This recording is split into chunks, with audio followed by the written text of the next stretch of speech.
It's so nice to look out and see faces and friends that I haven't seen in a long time. These occasions at Ireland House are wonderful for reconnecting us with people, so welcome on this cold night. I have the distinct pleasure of introducing somebody. I was just calculating upstairs how long I know you, Maureen, and I think it's over 30 years. You know? Yeah, hard. We haven't aged a bit. You can speak for yourself. Yeah, remember, I think it was one of my first conferences I ever gave a paper at, and it was at Hofstra. Yeah, a very long time ago. Okay, so tonight we're launching the a new book by Dr. Maureen O'Rourke Murphy. Maureen is a native New Yorker raised in Long Beach, and tonight we also have the pleasure of welcoming her brother Peter O'Rourke to Ireland House. And Michael next year. Oh, and Michael. I'm sorry, two brothers of the O'Rourke clan is joining us to have a gathering. Great. Maureen did her doctorate in folklore at Indiana University, followed by a Fulbright in Ireland in the mid-1960s, where she first encountered Joe Lee, right? That's right. And they have remained friends ever since. And there's a whole circle of people Maureen met in the 60s that she has brought along in her wake and introduced us on this side of the ocean to those special people. She spent her career as an academic at Hofstra University, also on Long Island, where she was the Dean of Students and University Advisement, while also continuing to teach Irish literature and history. Now, you can't work for long in Irish studies, either in Ireland or in America, without coming across Maureen. She's always generous and gregarious, a wonderful storyteller. She knows everyone. Before there was social media, Maureen could connect you to exactly the right person who could help you in your research. She's also one of the giants who helped to establish Irish studies as a field of teaching and research in the United States. She served as an officer for the American Conference of Irish Studies and the International Association for the Study of Irish Literature. She was also the moving force behind both the Famine curriculum, which is the New York State Education Department's course of study for 4th through 12th graders, under the rubric of, I'm forgetting now, there's slavery. And the European Holocaust. The slavery, the Holocaust, and the Irish Famine. Part of the human rights. The human rights course. And the other thing she's was the moving force behind was New York City's beautiful Irish Hunger Memorial. Much of Maureen's work, the quotes you see on those bands, are drawn from the curriculum itself. You know, that's only the tip of the iceberg, but we need to move on to the book. Now, Compassionate Strangers combines two of Maureen's longtime interests, women's history and the Irish Famine. And she's written the first biography of Asenath Nicholson, who is recognized by scholars as a reliable observer in pre-famine and famine Ireland. Maureen set herself a challenge that is, because it's not easy to piece together a life in the 19th century. And the sources are, they're becoming easier with digitization, I must say, but it's especially difficult when your subject is a woman. So many of Asenath Nicholson's male contemporaries left a paper trail behind them. They were active in the temperance and abolition reform movements. And she left her chronicles of Ireland. And it has taken Maureen's hard work in developing the field of Irish studies and her interests in women to bring it all together and culminating in this fascinating new biography of Asenath Nicholson. So please welcome Maureen Murphy.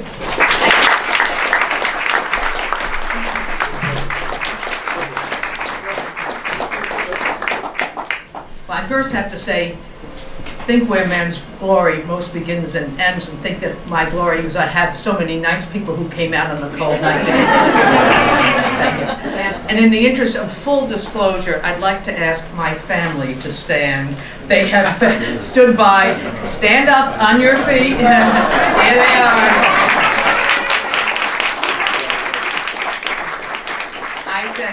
I don't know who else is coming on a night like tonight.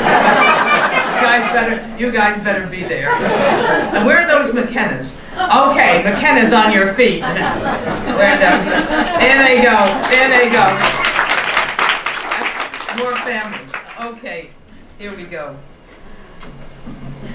I've been working on this book for almost 50 years. That's my first caveat. So, but I won't keep you too long. Had you been traveling in Ireland in 1844 or 1845, you might have seen or heard about an extraordinary American woman who was walking through the countryside singing hymns, reading the Bible, and distributing religious tracts from the depth of her large black bearskin muff. She wore Indian rubber boots, a polka coat, a bonnet, and when they weren't missing, silver-rimmed spectacles. She recorded with some indignation that people stared at her. She was Asenath Nicholson, a teacher, reformer, abolitionist, writer, and traveler, and she'd come to Ireland to personally investigate the condition of the poor. And her account of her travels, Ireland's Welcome to the Stranger, that she published in 1847, was one of the most valuable records we have of Ireland on the eve of the famine. She left Ireland in the fall of 1845, just before the first sighting of the potato blight was reported.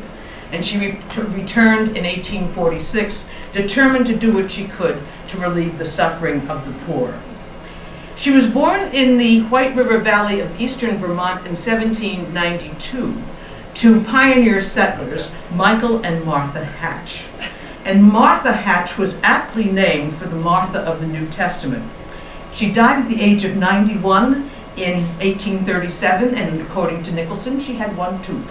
And she left her daughter a model of persistent hard work and self-sufficiency. When Nicholson was working among the poor in 1847, she said this about her mother's example.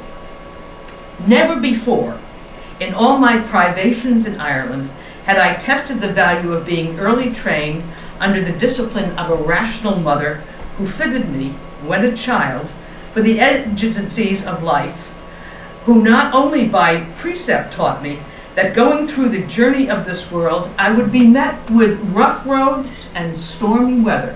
Didn't say anything about snow. She said rough roads and stormy weather, and not always have a covered carriage. And sometimes I would have a hot supper, and sometimes a cold one, and sometimes a welcoming greeting, and sometimes a repulsive one. But she instructed me too, by precept and example, that my hands were to be employed in all that was useful, and idleness was both disgraceful and sinful. Nicholson reported in her book, Nature's Own Book, that her mother once said, "The sun never looked down upon me in bed when I was well." And I'm reminded, the Farley cousins and my brothers, reminded when our grandmother had a heart attack in her early 70s, and the local doctor said to my grandfather, "Now, Anna must take it very easy. She had a little bit of a dicey heart." And my grandfather said, "Well, Doc, I don't know. She sleeps till 7 o'clock. She was also influenced by her father. The Hatches' Christianity was broader than the Congregationalist doctrine of covenant and personal salvation, which emphasized Bible reading, individual freedom, and local congregational authority. The Hatches provided examples of tolerance and charity and to their children. And Michael Hatch hung no Quakers, nor put any man in a corner because he had a colored skin. And he said to his children, "The Irish are a suffering people, and when they come to your door, never send them empty away." She was trained as a teacher. She taught in her school District 2 schoolhouse, and she was remembered as a famous teacher. In the centenary of the town of Chelsea in 1884, a man called Thomas Hale talked about her as a celebrated teacher with a great reputation. Now, if you were to read only what Nicholson had to say about herself, you might think that she left Chelsea and went to New York. Well, that's what I did. I say I've been working on this a long time. But she took an important, life-changing detour to Elizabethtown, New York, up in the Adirondacks in Essex County, where she opened a school and where she met Norman Nicholson, a county politician, a widower with 3 children, and I think the older 2 probably went to Miss Hatch's school. And they married. Nicholson, they speculated in property. That's how I know that they were married by about 1826. She became a reforming journalist and took off against the Masons for the monopoly in influencing and influence and banking. And she apparently, I think, probably enraged them a bit because the Nicholsons cleared out for New York in 1831. I'm not sure whether they were pressured into leaving or not. In any case, she didn't wind up at the bottom of the Niagara River like other people who can criticize the Masons. Now, I'm helped here because I kept running into dead ends. As Marion says, it's very hard to write a biography of a 19th century woman who left no paper trail. And I was really cheered recently with Hermione Lee's biography of Penelope Fitzgerald. And she said, with biography, there are always secrets and silences. There are always secrets and silences. So you're going to have a few secrets and silences tonight. What we do know about Nicholson, the Nicholsons, is they came here to New York City in 1831. Norman Nicholson is a merchant, Asenath Nicholson, a school teacher. But then Asenath Nicholson went to a lecture one night by a fellow called Sylvester Graham, as in the Graham cracker. And he believed that people not only, that in the Garden of Eden, there was not only a moral fall, but a physical fall. And that you had to get back to eating just vegetables, no meat. So he was a vegetarian, a temperance man, a big man for the Graham cracker, of course. And he was also against caffeine. No tea, no coffee, and he even believed that hot chocolate would give you the DTs. So, Nicholson was like St. Paul on the road to Damascus. She was cured, and she gave up, she talks about giving up her coffee cold turkey, thought she would die, but she did all right, and she packed up a basket of crackers and apples, went off to visit her mother the last time she saw her at 92, and continued along the Erie Canal. And again, for the people in the front row, I would like you to know that she visited the Oneida Institute in Whitesboro, New York. Okay. And this was a place that started the work-study program where abolitionists sent their sons. It beat Oberlin. It was the first place to really have people of African Americans could study there. And they believed that these boys, because they were all boys at the school, they did work study, but they worked on the farm. Not only did it give them money to go to school, but it took care of that young gentleman's libido. Keep that under control, so keep them out there in those fields. Okay. When Nicholson came back, she decided that she would open a series of grain boarding houses. And she opened one at the corner of Wall Street. They first carried the name of Nicholson, of Norman Nicholson as proprietor. They went from Wall Street to William Street to Beekman Street, and then, as I say, they were not only abolitionists, they were not only vegetarian and temperance, but they were also abolitionists. A young man who stayed there for a weekend, and only a weekend, said the boarders in this establishment are not only Grahamites, but they were Garrisonites. So Nicholson's place was a hotbed of vegetarianism, temperance, and abolitionism. And I'm about 2 moves away from proving that the American Abolitionist Society and the New York Abolitionist Society was founded from her house. I think that was in fact the case. The boarding houses were near the old Five Points, down near the court system there, the notorious slums that you would know from the gangs of New York. She visited those slums while she was running her boarding house. And Nicholson, people are either issue people or organization people. And Nicholson was an issue person. She preferred to work alone among the poor. And she wrote then, she said, it was in the garrets and cellars of New York that I became acquainted with the Irish peasantry, and it was there that I saw that they were a suffering people, as her father had told her. So when the circumstances of life permitted, she wound up her affairs in New York and left aboard the Brooklyn in May of 1844 for Ireland. Now, again, I have skipped over. I think Norman Nicholson scrammed. I think he said, I'm out of here. I married a school teacher. Now she's an abolitionist, a vegetarian. I'm out of here. I traced to Norman Nicholson died in 1839. I think that was probably our man. And anyhow, she is listed as a widow in 1842, and she goes aboard the Brooklyn, which is later known to carry the Latter-day Saints around the Horn to San Francisco, and she goes to Ireland, where she walks around the next 15 months. Now, as I said, I've been working on this a long time. Years ago, when I would read this, I'd say, wow, what a courageous adventure for an arthritic widow of 52. Now that I'm 74, I think, what else was she doing? She spent 6 months investigating the condition of the rural Ireland before she began her self-appointed mission of bringing the Bible to the Irish poor. She filled 2 bags with Bibles supplied by the Hibernian Bible Society, and we do have the records of that. She attached the bags to a stout cord under her polka coat, and her polka coat was like a car coat. In Civil War, they could move around. You could move around in a polka coat. And she had her Indian rubber boots, and she went off to distribute Bibles to those who could read, and those who could not, she would read the Bible herself.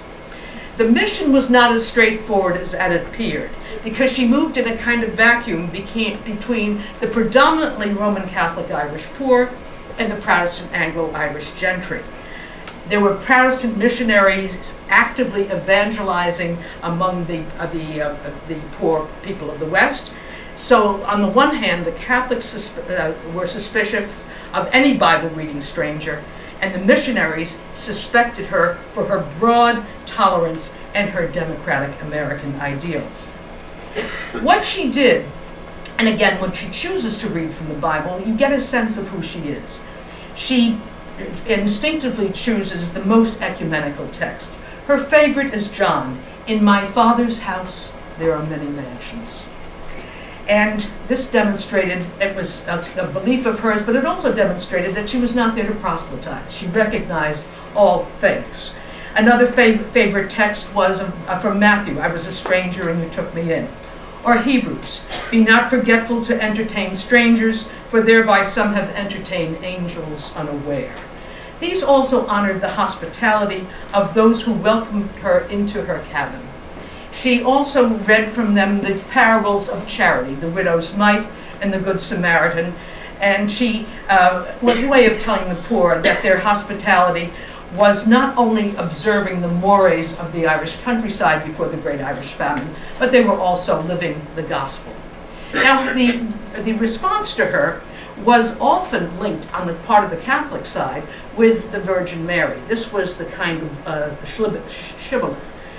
And the Nicholson recognized the Virgin Mary as the mother of Jesus, but did not think she had any special powers. And so they would get her on this. And so one time they would ask her about the Bible, and she would give this mother of Jesus, but nothing else. And they'd say, she's feeble-minded. There's no use talking to her. She hasn't any sense, for I see the poor thing. She'd never have left such a fine country to walk in this if she had any other right sense. She's cracked. And they'd say they introduced the Virgin, they'd say, this shall cut the garment. You can hear my grandmother saying this. This shall cut the garment. Another example of her, though, in Bantry was more typical. Someone said, is she a Protestant? And a woman answered, I don't care what she is. Nothing but the love of God could bring her across the ocean to see such a poor people as we and stop in our cabins to discourse us and to give us good books. She's been well reared, the creature, and that she has. There's a very charming picture of Nicholson crossing from Carrasavine to Killorglin, walking across the mountains by the Ballacoshin Pass, the hunting grounds of Finn McCool. And she sits down to view the splendid McGillicuddy reeks, and she begins to sing her favorite hymn, Majestic Sweetness Sits Enthroned. And because it was written by somebody from Clinton, New York, gentlemen, Clinton, New York, majestic sweetness sits enthroned upon the Savior's brow. And she goes on from that, but this is just a little plug, because the reigning matriarch of our family lives in Clinton, New York, of course. Suddenly a boy appears. He's herding cattle, And he responds with a piper's song, and the two begin a duet across the Kerry Mountains that disappears with his song. Little children run out, of course they're staring at her, and she wears a bonnet, and they think the bonnet's part of her head. So they scream and they run away. Now that's not as weird as it sounds. In 1965, when I was doing my dissertation on the relationship between oral and written history, in County Longford, they talked about the tradition about the Battle of Ballinamuck in 1798, and when the British had mercenary Hessian troops, and the Hessians had these big high hats. And in that part of Longford in 1965, when they wanted to talk about a big rangy woman, she's a big Mahushan of a woman. there it is. Nicholson was very anxious to go and see those Protestant missionary colonies, and she saw them as the sort of city on the hill. And so she goes first to Bentry, where she's asked by the wife of the minister there, "Do you make a practice of going among Catholics?" And Nicholson says, "I make a practice of going among all the poor without distinction. But I'm sorry to say that my own often reject me, and I should more than once been without a shelter if the Catholics had not received me." Nicholson was shown the door. But she, one of her litmus tests when she's going around Ireland is going to schools. And she visits the presentation school in Dingle. She visits first the missionary school, and she asks the school teacher, "Do the girls learn to read maps?" 60 little girls. And she says, "No, they are the daughters of the lower order, and we do not advance them." Then she goes to see those nice prezzies, and the presentation sisters say this, "Though they are the children of the poor, we don't know what God intends for them. And so we are teaching them everything that they can learn." So, of course, Nicholson has some problems with Catholic theology, but not with Christian charity. Yes. So, as she walks around the country in 1844 and 1845, she begins to identify the conditions which would turn a crop failure into the Great Irish Famine. She looks at endemic poverty. She identifies endemic poverty, poor housing, lack of employment, the land question, land divided into smaller and smaller plots, and the problem of a single food source. And in Roundstone, a young man said this about the potato: "The greatest curse that was ever sent on Ireland, and I would never sit down, see, use, or eat one, but wish every devil of them was out of the island. That blackguard of a Raleigh who brought him here entailed a curse upon the laborer that has broken his heart. Because the landholder sees we can eat and work hard on him, he grinds them up," and so on from there. Another one of the missionary colonies that Nicholson visits was the colony on Achill Island. And her first surprise is the lack of accommodations. She's sent up to Mal Vasey's Shabby. And you can see Nicholson. She goes in, and first of all, she finds a cow in the kitchen. And then a bed is made up in a table on the room, and Mal intends for her to share the bed with a strange man. And Mal says, "What harm? What harm? What harm?" So she goes and sees the Nangles, the rector of the place, and she visits an Atlantic coast island, and on the way she stops en route at an ancient village, a cluster of mountain cabins where hungry people quiz her eagerly about America. And she says, she makes the point, as always, in every remote part of Ireland she's visited, she is treated with courtesy and kindness, and everyone's interested in America. Now, this account is valuable because what she really identifies for us is the deserted village. And Marion was kind enough to mention the work on the Hunger Memorial. When Brian Toll was interested, it was a finalist to do the Hunger Memorial, he said to me he was going to go to Strokestown. And I said, "Don't go there, I said, go out and go to Achill and go see that deserted village. And if you go to the Hunger Memorial, you'll see that deserted cabin." Now, I'll tell you this tonight. If you've been to the Hunger Memorial there and you've seen the cabin, I want you to know that cabin meets the New York City building code. It is a roofless cabin, but it can stand up to earthquakes. Just thought you'd like to know that. So, she visits anyway. First she goes to Malvise's Shabeen. What harm, what harm. Finally then she goes to see the Nangles, and trouble starts because she always is asking rather embarrassing questions. And she asks about the literacy of adult converts. And Reverend Nangle says, we don't teach them to read because it's much too difficult for them. And Nicholson says briskly, Irish immigrants as old as 60, that was old when I read this first, were taught to read at a school for immigrants in New York. And she's asked about her business in Achill, and she says she wants to see the conditions. And Nicholson, again, of course, she's shown the door there as well. And later on, Mr. Nangle writes in his paper, the Achill Herald and Western Witness, the following.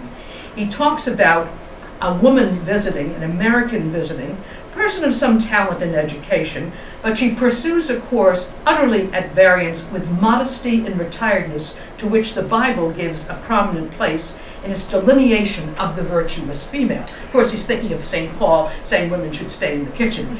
Nicholson says this all the time. She's always quoting St. Paul, paid absolutely no attention to it. I mean, she's walking around Ireland by herself, but she's always quoting St. Paul.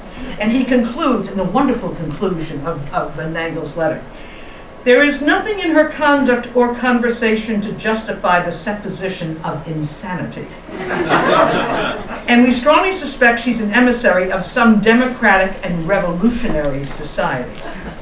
Now, what did other people make of her? The poor people thought that she was often on a saint's visit because of the parables of hospitality, the popular religious legends.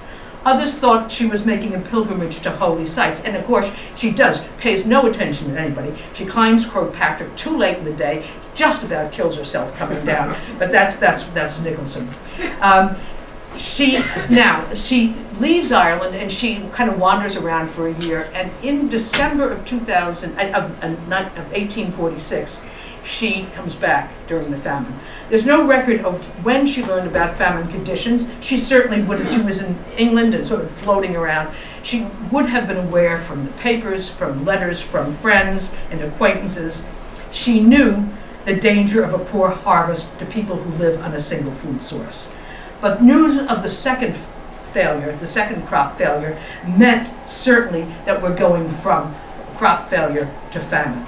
And so she returns. She says in Annals of the Famine, my heart burned within me. And she returns to Ireland. And she says this, and it's very like what Florence Nightingale says, a quote attributed to Harriet Tubman, and it's this: Father, if you are willing, remove this cup from me. Nevertheless, not my will, but your will be done. And so she accepts the mission to minister to the hungry, to bring the story to others, and her experience in Ireland's Welcome to the Stranger. She knows what she's getting into here.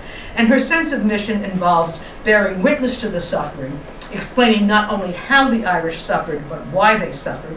And she challenges absentee landlords, the land system, the government, and particularly the attitude of officials toward the poor.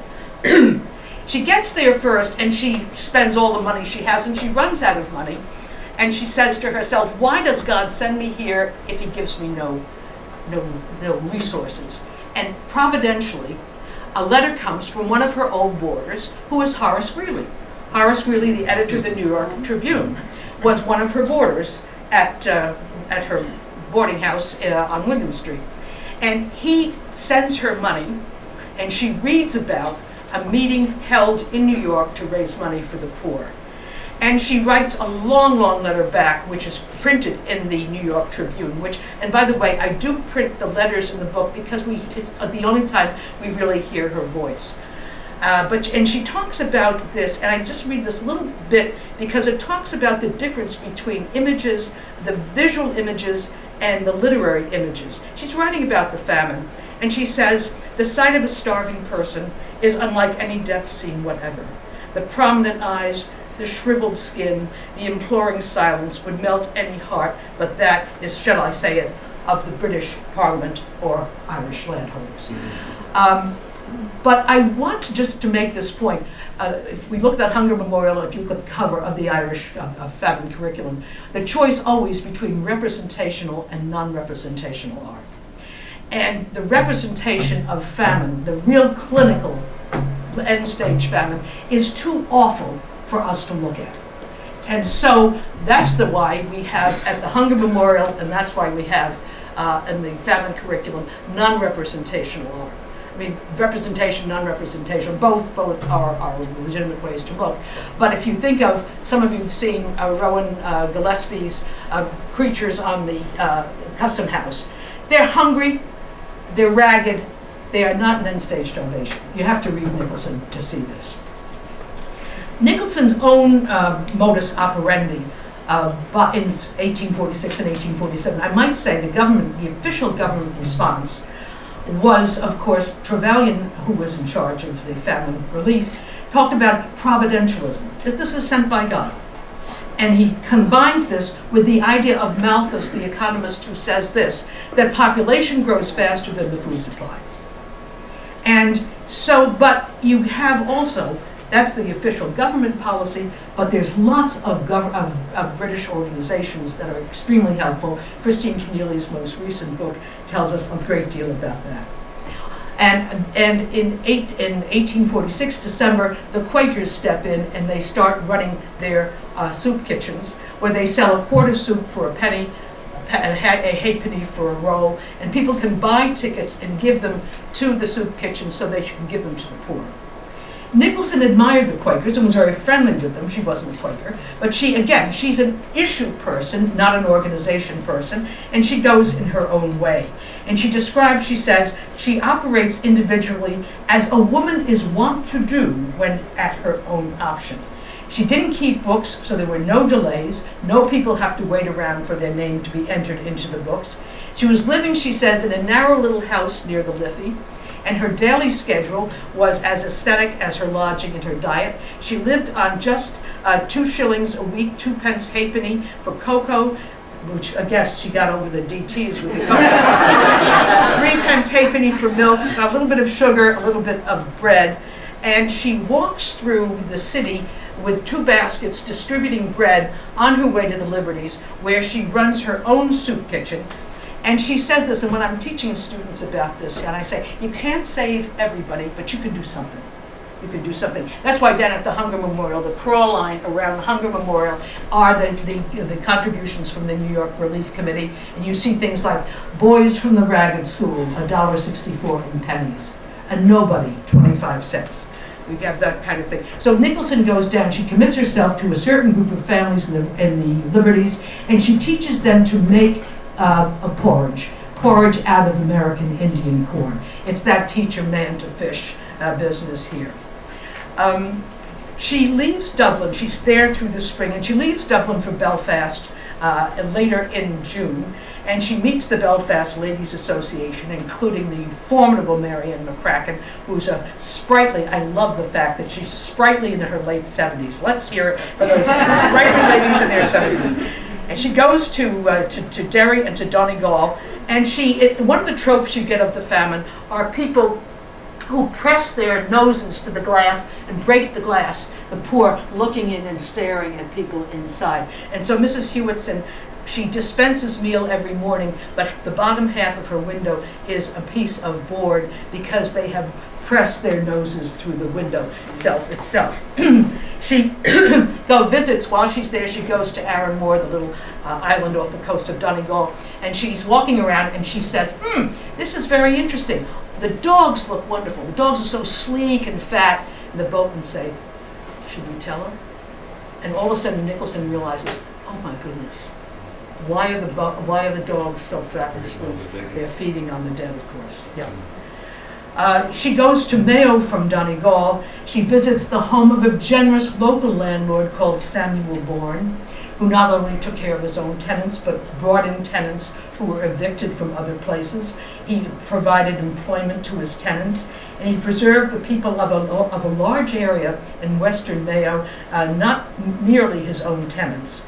And the local attitude toward the Bourne was collected in the 60s, and it was this: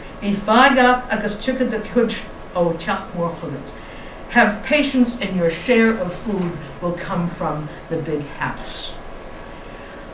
Nicholson, there was some of the Quakers who visited talked about instances of piracy off the Mayo coast. Nicholson didn't observe it, but she talks about a young boy, about 14, one day when the drivers came to round up the stock of the tenants who had defaulted on their rent. And this 14-year-old boy runs between the cows and scatters the cows.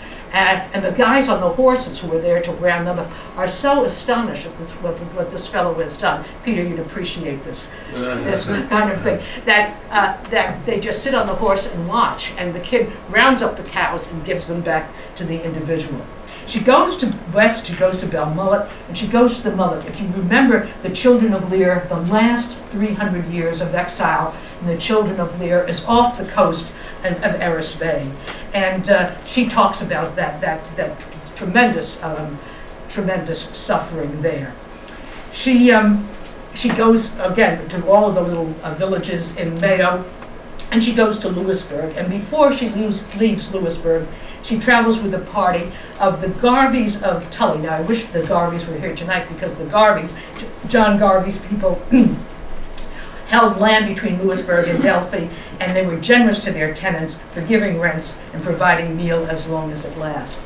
But they're walking through the Duloc Pass. Some of you know the Duloc Pass was a place that the aid group Trocher would walk through every year. One year it was led by Nelson Mandela. The very last year they did it was the Asenath Nicholson walk. But going through there, they tell a story of the poor going down to Delphi Lodge to ask the Poor Law Guardians to give them some relief. And the Poor Law Guardians say, sorry, we don't have any money. They start back, and some of them are blown into the lake at Duloc.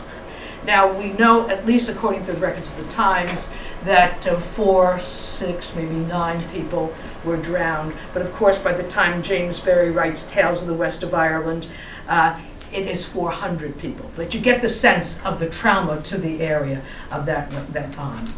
After Mayo, Nicholson went to Cork for a final visit with her friend Father Matthew. Now, she was very coy about Father Matthew.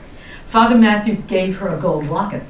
And when she's traveling through Cork, an old lady is spinning, and Nicholson takes out the gold locket and shows it to her. Now, somebody said to me, do you ever think who could play Asenath Nicholson?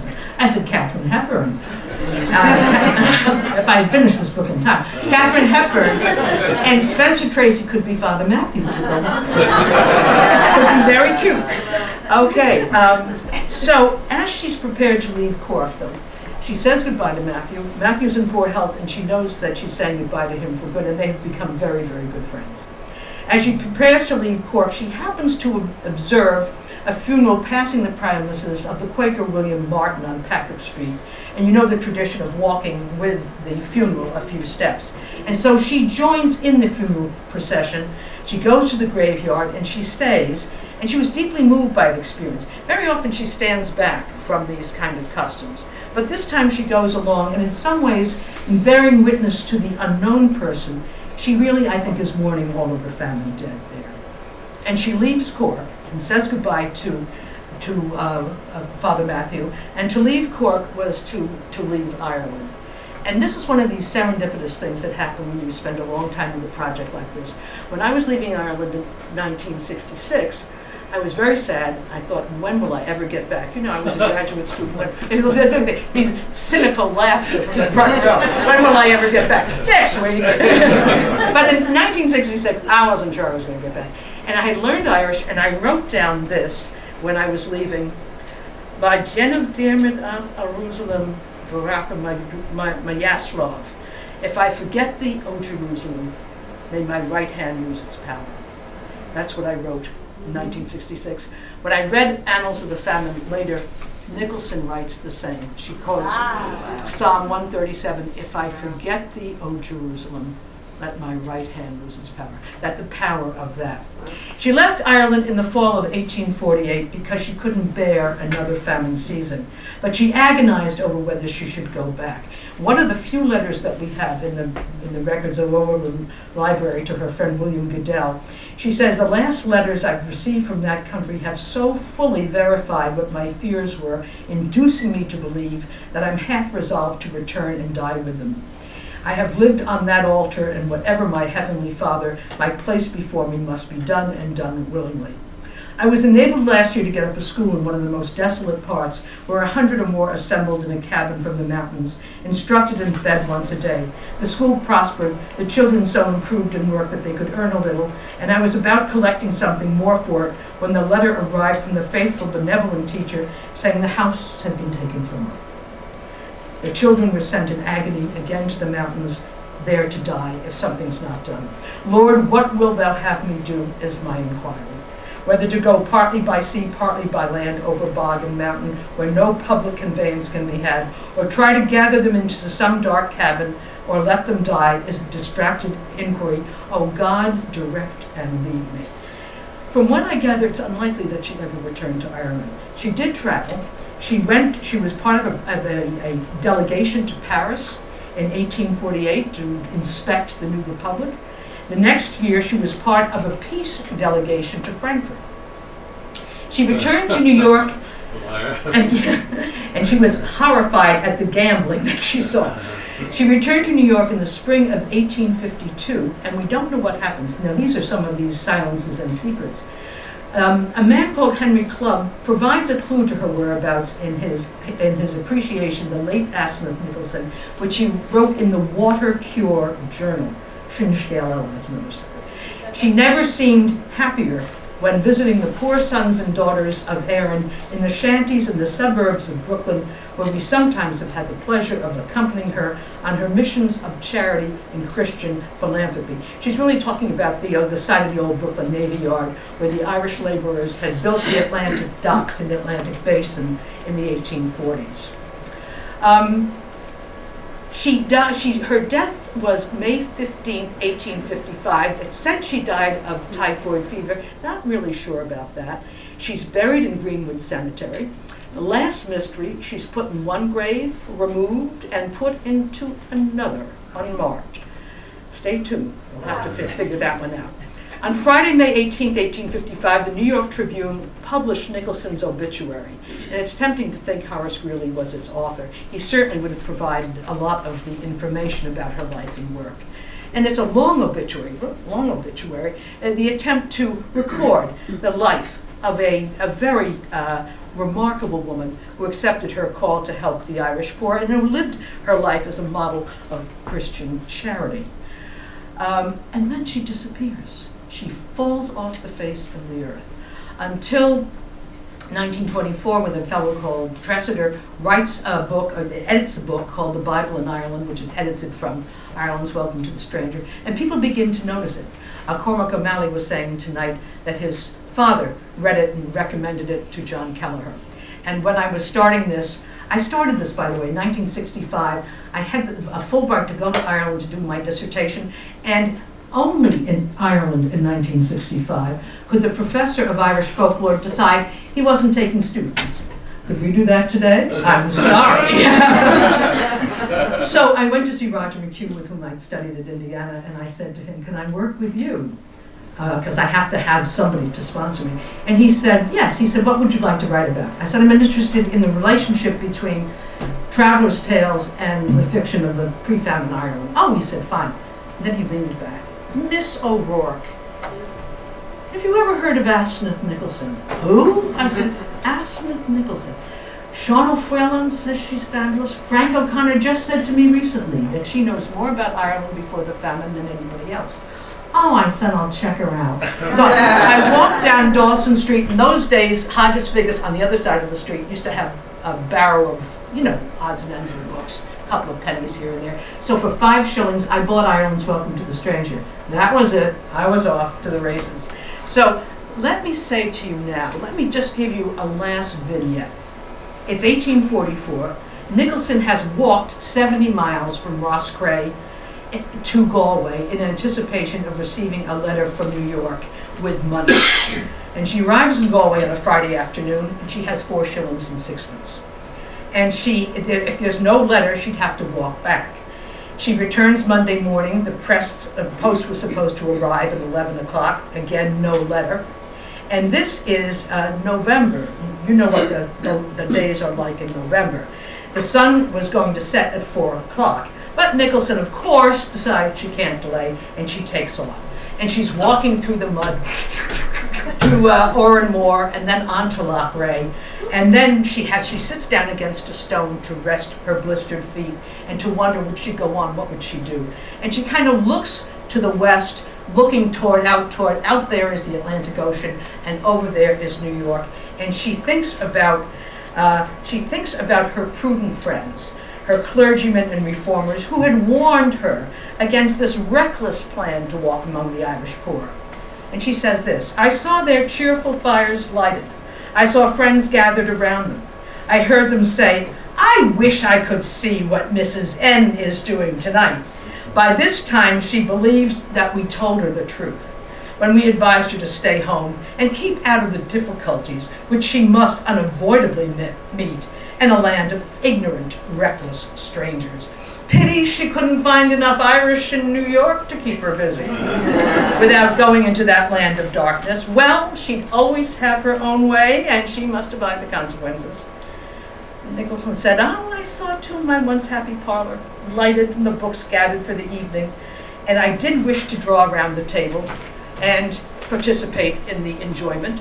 But did I wish to do so? I did not. No, I did not. Should I sleep the sleep of death, with my head pillowed upon this wall, no matter. Let the passer-by inscribe my epitaph upon this stone, fanatic. What then? It should only be a memento that one in a foreign land loved and pitied Ireland and did what she could to seek out its condition." You gotta love her.